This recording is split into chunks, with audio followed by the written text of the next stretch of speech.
जय श्री कृष्ण। राधे राधे। प्यारे भक्तगणों, आज है माघ महीने की शुक्ला पक्ष की द्वादशी तिथि और इस द्वादशी को भीष्म द्वादशी के नाम से जाना जाता है।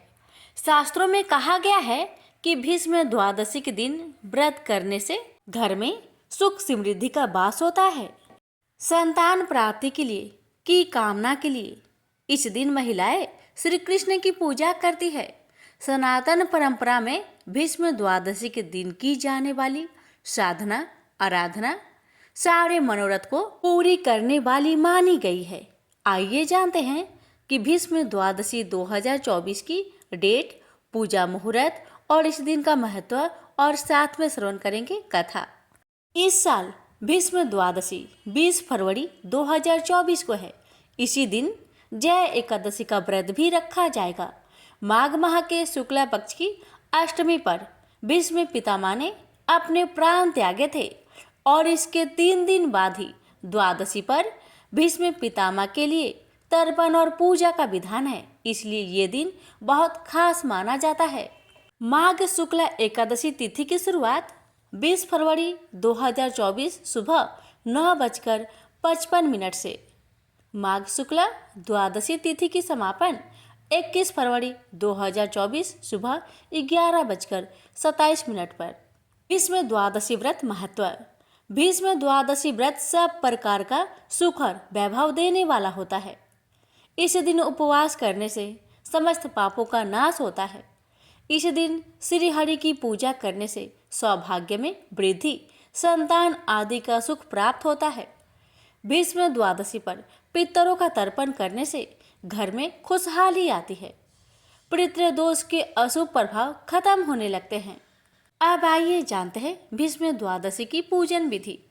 भीष्म द्वादशी की पूजा का शुभ फल पाने के लिए साधक को स्नान ध्यान करने के बाद सबसे पहले सूर्य नारायण को अर्घ्य देकर उनका ध्यान करना चाहिए। इसके बाद व्रत का संकल्प ले। अब श्री हरि विष्णु और भगवान श्री कृष्ण को पीले पुष्प, पीले वस्त्र, पीले फल, पीला चंदन, पीले रंग की मिठाई, तुलसी दल आदि अर्पित करें और फिर श्री विष्णु सहस्त्र नाम का पाठ करें। इसके बाद पितरों के लिए तिल, जल और कुश के माध्यम से तर्पण करें। इस दिन ब्राह्मण भोजन कराए और क्षमता अनुसार दान दे। महाभारत में भगवान श्री कृष्ण ने कहा था कि जो व्यक्ति भीष्म द्वादशी के दिन अपने पितरों के निमित्त दान करेगा तो उसे सदैव प्रसन्नता ही प्राप्त होगी। अब आइए श्रवण करते हैं कथा।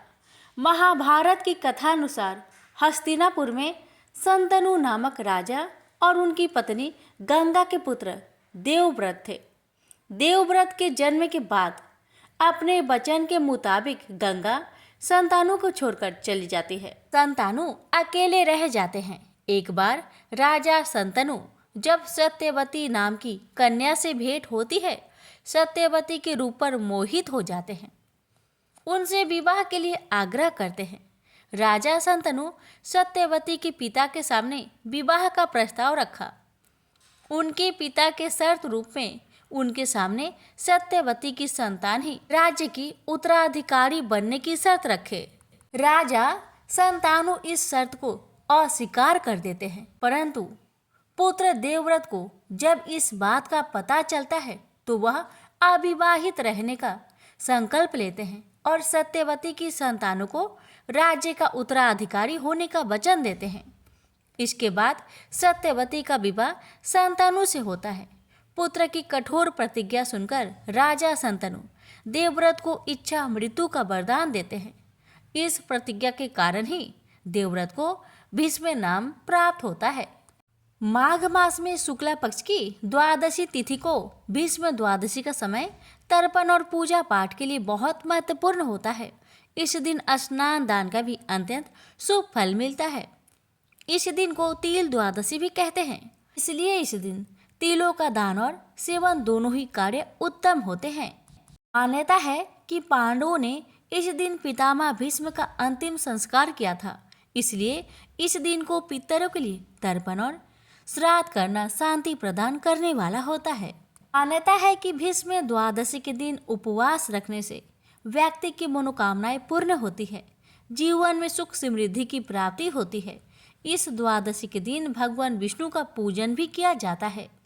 ब्राह्मणों को भोजन कराते हैं और सामर्थ्य के अनुसार दक्षिणा देने से सुख की वृद्धि होती है। द्वादशी के दिन स्नान दान करने से सुख सौभाग्य धन संतान की प्राप्ति होती है। इस दिन गरीबों को भोजन कराने के बाद ही स्वयं भोजन किया जाता है। इस व्रत से समस्त पापों का नाश होता है। इस व्रत को करने से सभी मनोकामनाएं पूर्ण होती है। भीष्म द्वादशी का उपवास संतोष प्रदान करता है। प्रेम से बोलिए श्री कृष्ण भगवान की जय, लक्ष्मी नारायण की जय। आप श्रवण करेंगे भगवान श्री कृष्ण की पावन कथा। कथा को अधूरा ना छोड़े। अगर आप व्रत करते हैं तो पूरा श्रवण अवश्य करें। एक बार की बात है, एक संत जंगल में कुटिया बनाकर रहते थे और भगवान श्री कृष्ण के भजन करते थे। संत को यकीन था कि एक ना एक दिन मेरे भगवान श्री कृष्ण मुझे साक्षात दर्शन जरूर देंगे। उसी जंगल में एक शिकारी आया। उस शिकारी ने संत की कुटिया देखी। वह कुटिया में गया और उसने संत को प्रणाम किया और पूछा कि आप कौन हैं और आप यहाँ क्या कर रहे हैं। संत ने सोचा, यदि मैं इससे कहूँगा कि मैं भगवान श्री कृष्ण के इंतजार में बैठा हूँ, उनका दर्शन मुझे किसी प्रकार से हो जाए तो शायद इसको ये बात समझ में न आएगी। संत ने दूसरा उपाय सोचा। संत ने किरात यानी शिकारी से पूछा, भैया पहले आप बताओ कि आप कौन हो और यहाँ किस लिए आए हो। उस किरात ने कहा, मैं एक शिकारी हूँ, यहाँ शिकार के लिए आया हूँ। संत ने तुरंत उसी की भाषा में कहा, मैं भी एक शिकारी हूँ और अपने शिकार के लिए यहाँ आया हूँ। शिकार ने पूछा, अच्छा संत जी, आप ये बतलाइए आपका शिकार दिखता कैसा है और आपके शिकार का नाम क्या है। हो सकता है कि मैं आपका कोई मदद कर दूं। संत ने सोचा, इसे कैसे बताऊं। फिर भी संत कहते हैं, मेरे शिकार का नाम है, वो दिखने में बहुत ही सुंदर है, सावरा सलोना है, उनके सिर पर मोर मुकुट है, हाथों में बंसी है। ऐसा कहकर संत जी रोने लगे। किरात बोला, बाबा रोते क्यों हो? मैं आपके शिकार को जब तक ना पकड़ लूं तब तक मैं पानी भी नहीं पीऊंगा और आपके पास भी नहीं आऊंगा। अब वह शिकारी घने जंगल के अंदर गया और जाल बिछाकर एक पेड़ पर बैठ गया और वहीं पर इंतजार करने लगा। भूखा प्यासा बैठा हुआ है। एक दिन बीता, दूसरा दिन बीता और फिर तीसरा दिन। भूख प्यास से किरात को नींद भी आने लगी। अब तो बाके बिहारी को उस पर दया आ गई। भगवान उसके भाव पर रिझ गए। भगवान मंद मंद स्वर से बांसुरी बजाते आए और उस जाल में खुद फंस गए। जैसे ही किरात को फंसे हुए शिकारी का अनुभव हुआ तो तुरंत नींद से उठा और उस सावड़े भगवान को देखा। जैसा संत ने बताया था उनका रूप हूबहू वैसा ही था। वह अब जोर जोर से चिल्लाने लगा, मिल गया शिकार, मिल गया शिकार। शिकारी ने उस शिकार को जाल समेत कंधे पर बैठा लिया और शिकारी कहता हुआ जा रहा है, आज 3 दिन के बाद मिले हो, खूब भूखा प्यासा रखा है, अब तुम्हें मैं छोड़ने वाला नहीं हूँ। शिकारी धीरे धीरे कुटिया की ओर बढ़ रहा था। जैसे ही संत की कुटिया आई तो शिकारी ने आवाज लगाई, बाबा ओ बाबा। संत ने तुरंत दरवाजा खोला और संत उस किरात के कंधे पर भगवान श्री कृष्ण को जाल में फंसा देख रहे हैं। भगवान श्री कृष्ण जाल में फंसे हुए मंद मंद मुस्कुरा रहे हैं। किरात ने कहा, आपका शिकार लाया हूँ, मुश्किल से मिले हैं। संत के आज होश उड़ गए। संत किरात के चरणों में गिर पड़े। संत आज फूट फूट कर रोने लगे। संत कहते हैं, मैंने आज तक आपको पाने के लिए अनेक प्रयास किए प्रभु, लेकिन आज आप मुझे इस किरात के कारण मिले हैं। भगवान बोले, इस शिकारी का प्रेम तुमसे ज्यादा है, इसका भाव तुम्हारे भाव से ज्यादा है, इसका विश्वास तुम्हारे विश्वास से ज्यादा है। इसलिए आज जब 3 दिन बीत गए तो मैं आए बिना नहीं रह पाया। मैं तो अपने भक्तों के अधीन हूँ और आपकी भक्ति भी कम नहीं है संत जी। आपके दर्शनों के फल से मैं इसे 3 ही दिन में प्राप्त हो गया। इस तरह से भगवान ने खूब दर्शन दिया और फिर वहां से अंतर्ध्यान हो गए। प्रेम से बोलिए श्री कृष्ण भगवान की जय, वाके बिहारी लाल की जय। आप श्रवण करेंगे विष्णु भगवान की पावन कथा। आपसे हमारी निवेदन है, कथा को पूरा सुने। कथा अच्छी लगे तो कमेंट बॉक्स में बाके बिहारी लाल की जय और विष्णु भगवान की जय अवश्य लिखिएगा। भगवान आप सभी की मनोकामना को पूर्ण करे। विष्णु भगवान की कथा। किसी गांव में एक सांब नाम का सीधा साधा व्यक्ति रहता था। उसने आजीवन भगवान विष्णु की भक्ति करने का मन बना लिया। वह दिन रात विष्णु भगवान का पूजा अर्चना करता रहता था। एक दिन उसे एक साधु बाबा मिले। सांब ने साधु बाबा से पूछा, बाबा, मैं भगवान विष्णु को अपना आराध्य देव मानकर उनकी पूजा करता रहता हूँ, किंतु मैं भगवान के दर्शन करना चाहता हूँ। मुझे भगवान की भक्ति का मार्ग बताए। साधु बाबा ने कहा, बेटा, मैं भक्ति का मार्ग तो तुझे बता दूंगा, किंतु भगवान के दर्शन पाने के लिए अपना अहंकार छोड़ना होगा। इसके साथ ही तू गृहस्थ जीवन में रहते हुए भी भगवान को पा सकता है। लेकिन सांब नहीं माना। उसने कहा, महाराज, मैंने आजीवन विवाह न करने का मन बना लिया है और मैं एकांत में तपस्या करना चाहता हूँ। आप मेरा मार्गदर्शन करें। साधु बाबा ने उसे तपस्या करने की पूरी विधि बता दी। अगले दिन सांब जंगल में पहुंच गया और एक स्थान पर बैठकर तपस्या करने लगा। धीरे धीरे वह तपस्या में लीन हो गया। उसे अब भूख प्यास लगनी भी बंद हो गई। वह दिन रात भगवान विष्णु का ध्यान करने लगा। इसी प्रकार कई वर्ष बीत गए। एक दिन सांब जब ध्यान लगाकर तपस्या कर रहा था तो उसे लगा जैसे उसकी तपस्या पूर्ण हो गई। उसके शरीर के अंदर अलौकिक शक्तियां भर गई। यह देखकर श्याम बहुत खुश हुआ। उसने भगवान के इस चमत्कार को नमन किया और वह तपस्या करने लगा। तभी एक पेड़ पर एक चिड़िया चहचहा रही थी। उसकी आवाज से श्याम की तपस्या भंग हो रही थी। चिड़िया इस सब से बेखबर चहचहा रही थी। श्याम को गुस्सा आने लगा। उसने आँख खोलकर चिड़िया से कहा, मूर्ख चिड़िया, तुझे दिखाई नहीं देता मैं तपस्या कर रहा हूँ? मेरी तपस्या तूने भंग कर दी, इसकी सजा तुझे अवश्य मिलेगी। यह सुनकर चिड़िया रोने लगी और माफी मांगने लगी। लेकिन श्याम ने जैसे ही गुस्से से चिड़िया को देखा, चिड़िया जलकर भस्म हो गई।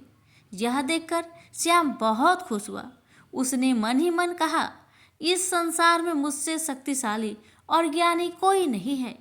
यह सोचकर वह गांव की तरफ चल दिया। श्याम बहुत सालों के बाद गांव आया था। उसे कोई पहचान नहीं पाया। श्याम एक घर के पास पहुंचा और उसने कहा, माई, बाबा आए हैं, भिक्षा दो। साधु की आवाज़ सुनकर घर के अंदर से एक औरत आई। उसने कहा, साधु बाबा, तनिक इंतजार कीजिए, मैं अभी अपने पति को भोजन करा रही हूँ, अभी नहीं आ सकती। कुछ देर बाद आकर आपको भिक्षा देती हूँ। यह सुनकर श्याम क्रोध से भर गया। उसने कहा, मूर्ख, जानती हो मैं कितना ज्ञानी तपस्वी साधु हूँ? मेरा अपमान करने का साहस इस संसार में किसी को नहीं है। तभी उस घर से आवाज आई, क्षमा कीजिए महाराज, किंतु मैं अपने पति को भोजन कराए बिना बाहर नहीं आ सकती। यह सुनकर श्याम और अधिक क्रोध में बोला, तू इसका परिणाम जानती है? यह सुनकर उस घर से आवाज आई, महाराज, मैं कोई पेड़ पर बैठी चिड़िया नहीं जो आपके क्रोध से भस्म हो जाऊंगी। यह सुनकर श्याम आश्चर्य में पड़ गया। उसने कहा, तुझे यह सब कैसे पता? तब उस घर से आवाज आई, महाराज, यहाँ से कुछ दूर पर एक कसाई की दुकान है, आप वहाँ चले जाइए, आपको आपके प्रश्न का उत्तर मिल जाएगा। श्याम उस दुकान की ओर चल दिया। वह दुकान पर पहुंचा तो उसने देखा एक कसाई मांस बेच रहा था।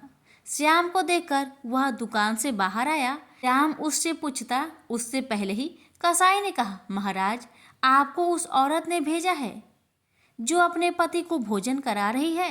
यह सुनकर श्याम ने कहा, तुम्हें यह सब कैसे पता? वहां तो उस समय कोई नहीं था। तब उस कसाई ने कहा, महाराज आप मेरे साथ मेरे घर चलिए, वहां आपके सभी प्रश्नों के उत्तर मिलेंगे। श्याम आश्चर्य से कसाई के साथ उसके घर पहुंच गया। वहां पहुंचकर उसने देखा कसाई ने घर जाकर अपने बूढ़े माता पिता के पैर छुए और पूरे दिन में जो भी कमाया था उनके चरणों में रख दिया। फिर अपने माता पिता को अपने हाथों से खाना खिलाया। उसके बाद उनके पैर दबाता रहा। जब वे सो गए तब वह कसाई श्याम के पास आकर बैठ गया। श्याम का सारा घमंड समाप्त हो चुका था। उसने कसाई के पैर पकड़ लिए और बोला, मैंने वर्षों तक तपस्या की जिससे अलौकिक शक्तियाँ मेरे अंदर आ गई, लेकिन आपको देखकर मेरा सारा घमंड चला गया। आप मुझे इसका राज बताइए। उस कसाई ने कहा, जिस औरत ने आपको इंतजार करने के लिए कहा वह अपना पतिव्रत धर्म निभा रही थी। इस पतिव्रत धर्म के आगे तो यमराज को भी झुकना पड़ा। उस पतिव्रता में वह शक्ति है कि उसे गृहस्थ होते हुए भी तपस्या का फल मिल गया, और उसका ज्ञान तो आपने देख ही लिया। मैं पूरा दिन जीव हत्या कर उनका मांस बेचता हूँ, किंतु वह मेरा कर्म है, व्यवसाय है। किंतु घर में सब कुछ अपने माता पिता को अर्पण कर देता हूँ। उनकी सेवा में श्रवण कुमार बनकर करता हूँ। माता पिता की सेवा करने में मुझे गृहस्थ होते हुए भी तपस्या का फल मिल गया, जिससे मैं सब जान पाता हूँ। यह सुनकर श्याम रोने लगा। उसने कहा, मैंने कई वर्षों तपस्या भगवान को पाने के लिए किया, किंतु एक क्षण के अहंकार ने मेरी तपस्या भंग कर दी। यह सुनकर उस कसाई ने कहा, आपका मन अब निर्मल हो गया है। अब आप गृहस्थ जीवन करते हुए अपने प्रभु को याद कीजिए, यही सबसे बड़ी तपस्या है। अपनी कर्मों से भागकर आप कभी प्रभु को नहीं पा सकते। यह सुनकर श्याम अपने घर आ गया और गांव वालों की सेवा करने लगा। धीरे धीरे उसकी तपस्या पूर्ण हो गई। प्रेम से बोलिए, विष्णु भगवान की जय।